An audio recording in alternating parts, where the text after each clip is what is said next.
Wait, so one side it says M, and then the other side says 30? That's what they call it in box.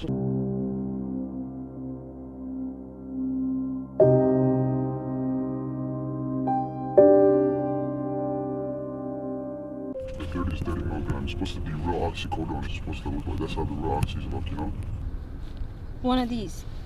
That's it. Can kill a person.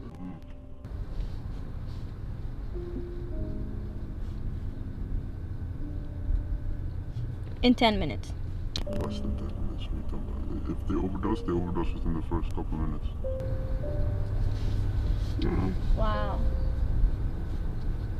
You see that? Well, look how those look like the real ones. You see that?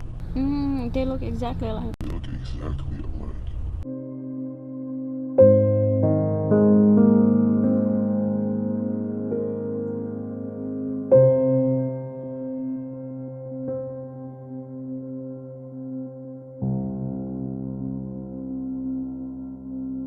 Thinking it's real, and they take the whole thing thinking it's real.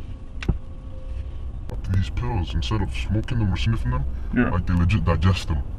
You die from popping it. So people popping it now, it's crazy. These people are looking for little ways to get high, man.